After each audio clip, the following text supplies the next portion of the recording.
Hey, what's up, guys? Coming to you today with the Spence versus Garcia, the aftermath.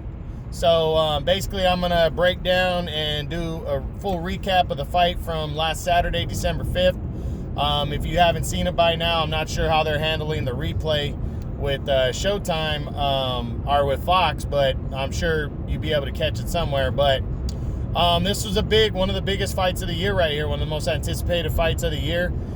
Featured one of the top pound-for-pound guys in Errol Spence and Danny Garcia, the very game veteran, former two-time world champion.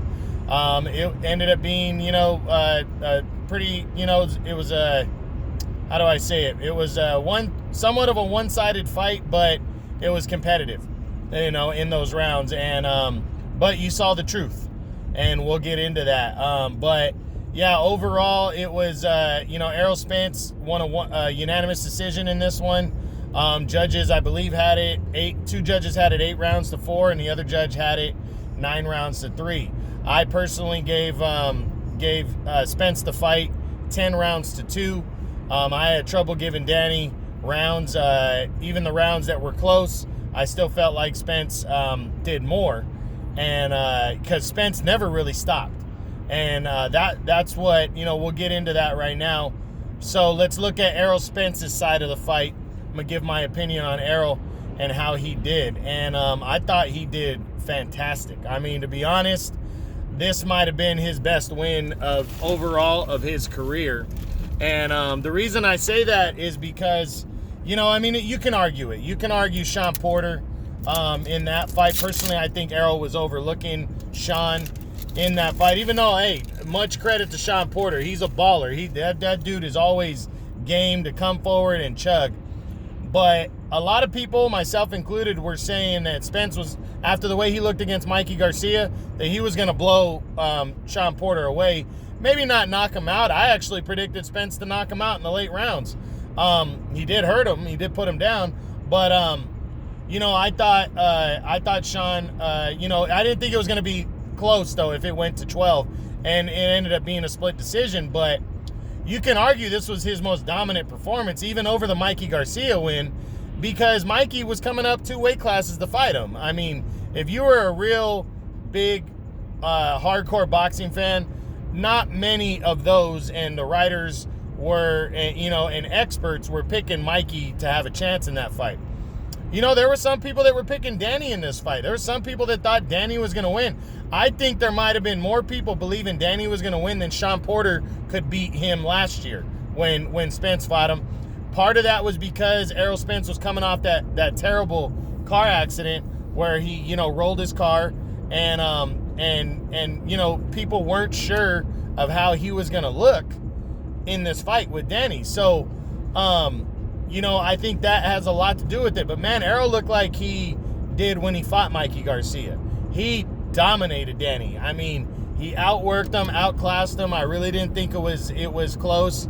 Danny landed some good shots, but Errol his movement, his jab. Oh, my God, guys, the jab is the forgotten punch in boxing. Errol was jabbing Danny to death. I mean, just kept pounding him with that jab, hitting him hard. It was a jab to the body, rights to the body. He was hitting them, body shots. He was moving it up, combinations, and he was moving side to side well to avoid Danny from being able to land those power shots more than one at a time. And I just thought Errol looked really good in this fight. Very impressed. 14-month layoff. That was the longest layoff of his career. And he looked like he never went away. He actually looked way better than he did the last time out. Excuse me, 1 second. So for me, fantastic performance. If I could criticize Errol at all, and it's hard to, I really think the looping shots, those long shots that he throws, are leaving himself open to get hit. Danny did catch him a couple times when he was pulling back from those shots. And I think if you got a guy who can hit hard on the inside, I think Sean Porter gave him trouble with this, who's not going to let him get long and who's willing to step into him and land those short shots on the inside. I'm telling you, one guy that pinpoints his shots is Terrence Crawford. and that's the big fight everybody wants to see, of course. I think he will take advantage of Errol doing that. To me, he does a lot of looping right hands instead of timed right hooks, and he does a lot of looping left hands as well that I think he needs to shorten up a little bit, time them better, and those could end up being knockout punches. So if I'm going to criticize him at all, it's that. But overall, Errol Spence, fantastic. He looked great against Danny Garcia. You want me to give him a grade? He got a fucking A. Not an A+, but he got an A. I mean, he did great. Very good performance in one of the biggest fights of the year. Now we'll flip it over to Danny's side of it. Well, I was very disappointed in Danny Garcia because, I don't know if you heard my Standing 8 Count podcast, but, I agreed with my boy Von Blue, and I felt this myself, that Danny needed to close the gap. He needed to be more aggressive in this fight because, Danny's kind of a slow starter. He's more of a counter puncher, a boxer puncher. Waits to see what you're going to do before he starts unloading. And I just felt like he needed to be more aggressive because we know the kind of style that Errol Spence has, I don't think people were expecting Spence to press Danny as much as he did, but, I think if Danny would have been more assertive early on, I don't know if Spence would have got so brave to press him the way he did, later in the fight. And I was just disappointed in Danny to not change his game plan up at all. And then come to find out that his game plan was to be more aggressive. Angel Garcia, his dad, was very upset with them. I don't know if you guys watched the post-fight press conference, but Angel Garcia was on his ass saying, hey, I'm disappointed in him. It's not what we planned for. He was supposed to attack more, be more aggressive, let his hands go. He didn't do that. And, now obviously Spence stifled him with the jab. That's obvious. He did. But still, Danny could have been more aggressive. Danny has a great chin. He stood up. He got beat up in this fight. And he stood up to that, stood his ground, and went the distance and was still competing at the end. So that shows you right there that Danny needed to be more aggressive. He could have been more aggressive. He could have at least tried something different to try to get Errol Spence out of there. I didn't think he could outbox Errol Spence. I thought maybe he could make the fight close, depending on how much stamina Spence had. But I didn't think he was going to be able to outbox him, but he could have closed the gap and hurt him. Danny's got some pop, and he definitely could have made the fight closer if he would have tried to close that gap. And he just didn't do it, which for me, Danny's a very good fighter, top notch. He's in the best division in boxing. He's number 6, 6'7" in that area. You could argue Danny Garcia for, in any other division, because welterweight's so good, any other division, you could argue Danny's a top 3 guy in any other division in boxing. But in this division, he's number 6, and there's a lot of great fighters, and what separates a good fighter, a very good fighter, from a great fighter is a guy that's willing to take chances and change his game plan up if he has to. Danny didn't do that. I liken it to, the flip side to Tyson Fury and Deontay Wilder. Fury learned from the first fight. He saw what he had to do. He had to take a chance and step to Deontay Wilder instead of letting Wilder get off those long shots and have a chance to knock him out. He had to step inside of Wilder and attack. And that's what he did, and he ended up scoring the biggest win of his career, one of the best wins of the last maybe 5 years. You could put that equal to Anthony Joshua's knockout of, Vladimir Klitschko.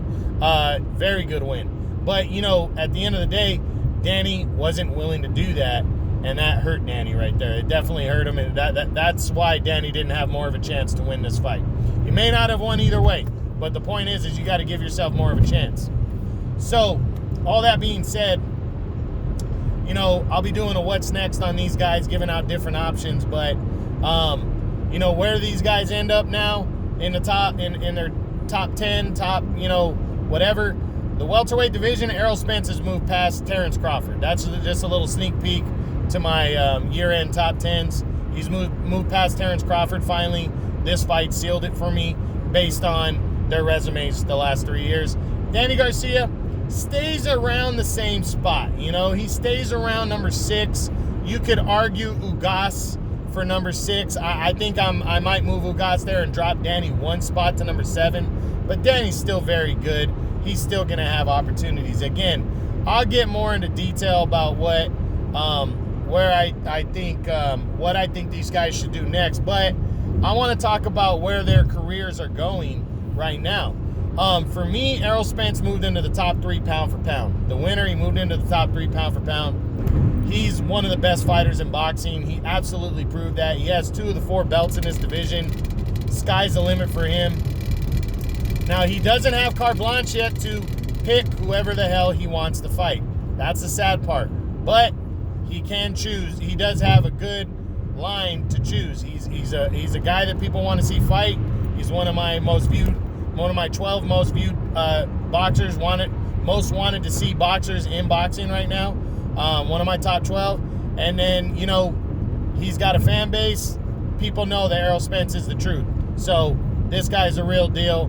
He's fought pay-per-view fights now, 3 fights in a row. So he's fastly becoming a pay-per-view star. And he's very, very talented, very good. And you saw that against Danny, and that may not have been his best game right there because of some rust and stuff. I didn't see it, but it's true. Danny, where does his career go? A lot of people talking, they asked Angel Garcia about him possibly moving to 154 because they mentioned that before. I don't know why. I think Danny can still beat or compete with many of the guys in this division. Let's be real here, people. He barely lost to Sean Porter in their fight. That was a great fight, and he barely lost to him. Keith Thurman, I thought Thurman outworked him and outboxed him, but I thought it was more along the lines of like an 8-4 fight. I thought that one judge that gave it to Danny was tripping to give him the fight, but he was in the fight. It was competitive. He landed some good shots in that fight. I thought it was more widespread for Spence, obviously, but Thurman didn't whip his ass. It was a good fight, strong performance by Thurman. Thurman didn't whip his ass. That was in 2017. Danny can compete. He might not be able to beat Spence and Thurman, but this is not the same Keith Thurman anymore. So, let's remember that. I don't think Keith Thurman's as good now as he was then. So, he could be in that fight. In reality, he's really gotten his ass whipped once now, as Danny. So people shouldn't write him off because of that. He lost to one of the top 3 pound-for-pound fighters in the world. And this division is wide open. So Danny does have options. I thought it was crazy. I was in a group chat. I thought it was crazy that people were even mentioning him moving back down to 140. That's to say he could make the weight. But, man, talk about running away from the best division in boxing and running away from money and good competitive fights. That's not Danny. Danny's got too much pride. People need to give him more credit. He is not doing that. And then, 154, personally, I think he's too small for that, but there are good fights for him to make at 154. But that's if he's desperate and has to do it. And he's not. People need to give Danny some more fucking credit. Really. And really need to look at how good Errol Spence is. So Danny can compete. I really think there's only 2 fighters he can't compete with in this division.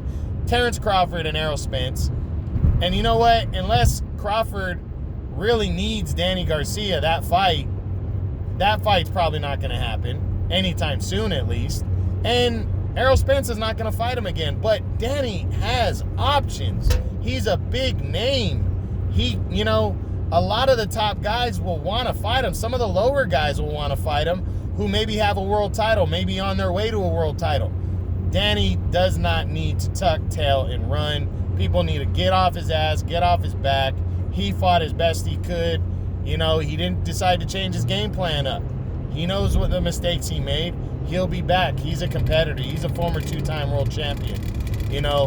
People need to get off his ass and really give him some more credit. And, that's what I got to say about Danny Garcia. But overall, how I feel about this fight is it was entertaining. And, I felt like it delivered it. Actually, the whole card ended up being better than I thought it was going to be. We had 3 knockouts on the undercard, and they were good knockouts. Impressive performances by Eduardo Ramirez. Great knockout there. Josecito Lopez beat down Francisco Santana, retired him as of, I believe, yesterday or today. Santana has retired. Poor refereeing in that fight, but nonetheless, Josecito Lopez looked fantastic. And Sebastian Fundora, great second-round knockout over replacement opponent Ahmed, who was a former world title challenger. But Errol Spence, the truth. He came out. He showed himself. He showed what he's made of. He showed that he's, right now, there's not an argument anymore. He's the best. There's an argument about who wins the fight between him and Errol Spence. But him and Terrence Crawford. But there is no argument based on resume who the better welterweight is right now. And that's Errol Spence Jr. So, great performance. One of the most anticipated fights of the year. One of the biggest wins of the year by Errol Spence. And I really enjoyed it. So, that's the aftermath on Errol Spence versus Danny Garcia. Hope you guys enjoyed this video. True Boxing, you've been hit with the truth.